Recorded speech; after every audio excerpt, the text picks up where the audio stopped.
Tawagin na lang daw natin siyang Jean.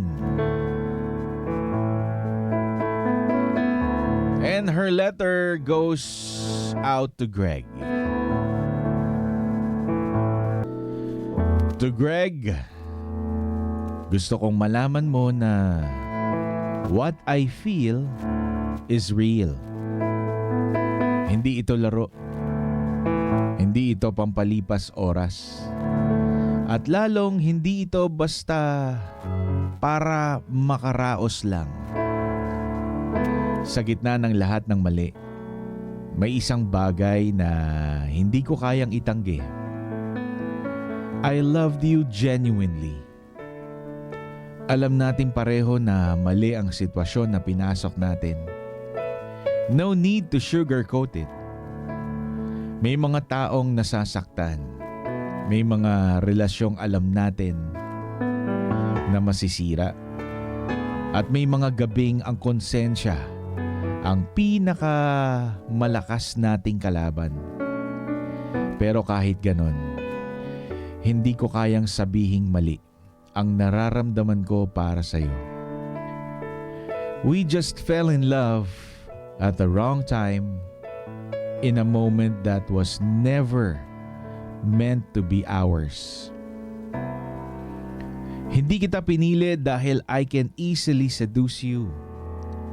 I chose you because you became my safe place when I was already exhausted.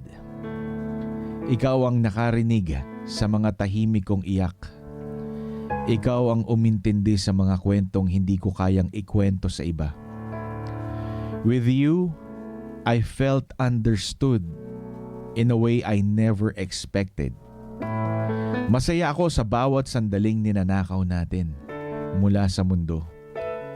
Kahit alam kong may kapalit yon. Masaya ako kahit hindi buo. Kahit may takot sa bawat ingat ka. At may lungkot sa bawat hanggang dito na lang muna. Alam ko rin na everything has its limits. Hindi tayo pwedeng manatiling lihim habang buhay. And kung dumating ang araw na kailangan na nating bitawan ang isa't isa, sana gawin natin yon with respect. Walang sumbatan, walang sisihan. Pareho naman tayong pumasok dito ng mulat. At pareho rin tayong may pananagutan sa mga desisyong ginawa natin. Thank you for loving me. Salamat sa mga yakap na walang kasiguraduhan pero punong-puno ng damdamin. Salamat sa pag-intindi sa magulong puso at isipan ko. Mahal kita. Not perfect. Definitely not right, but real. At kung sakaling magtapos man ito, dadalhin ko ang alaala mo nang walang galit.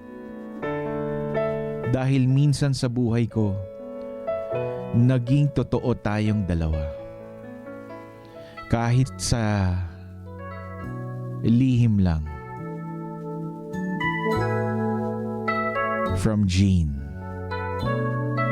Jean, for your letter. Mga ka-winner, Jean's letter is not trying to justify a mistake. It's just trying to tell the truth of a feeling. And that alone already takes courage.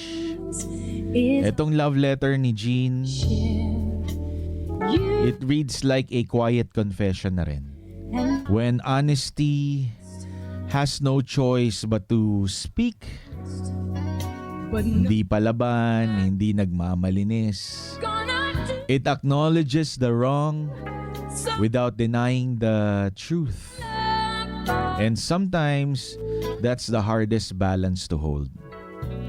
What stands out is this: love does not always arrive at the right time, but when it does, it doesn't ask permission. use try and tell me find out Pag dumating yung pag-ibig sa puso mo, I chose madalas yan, hindi yan nagpapaalam, basta na lang pumapasok. I'd rather be There's deep exhaustion in this letter, actually. The kind only someone who has been strong for too long. for you. When Jean says Greg became her safe place, it's not romance speaking, it's survival. At the same time, the letter does not escape accountability. To be free. Alam ni Jean ang limits. Alam niya ang damage. Alam niyang may mga taong nasasaktan. That awareness is important. That's just What makes this letter kind is that it does not demand forever. It only asks for dignity if the ending comes. just a Jean's final words then, small. perhaps Get that old feeling matapang din. when you walk. Yung sinabi niyang not perfect, not right, Is but real. for feeling Thank you so much, Jean, for your letter.